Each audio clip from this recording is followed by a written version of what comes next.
Unfortunately and tragically, we see that much too often.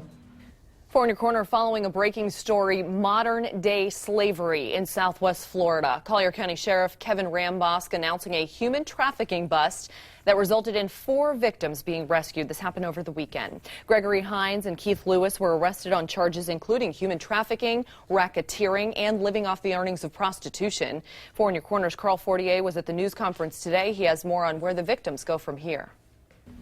It all began with advertisements that were placed online for sexual activities. Sheriff Kevin Rambosk says those advertisements were placed by Gregory Hines and Keith Lewis on a website called Backpage. He says a 6-month investigation revealed the men provided at least 4 victims with heroin and cocaine for performing sex acts on customers and threatened them with violence if they didn't comply. The drugs are provided to them and then withdrawn to force the continued sex trafficking activity. He says Hines and Lewis kept the money their victims were paid for the prostitution, which took place in various hotels in Collier County. I think the suspects prey on that. You got someone that had no family structure, you know, like negative attention is sometimes better than no attention at all. So they kind of manipulate them by making them feel that, you know, they're having to do their part to support the family. Detectives found drugs and evidence of commercial sex activity when they searched 2 rooms at the Days Inn on Tollgate Boulevard.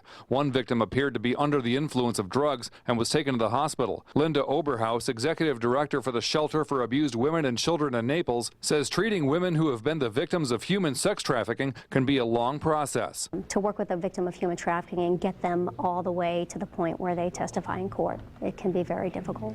Hines and Lewis are both in the Collier County Jail. Each have a $1.8 million bond.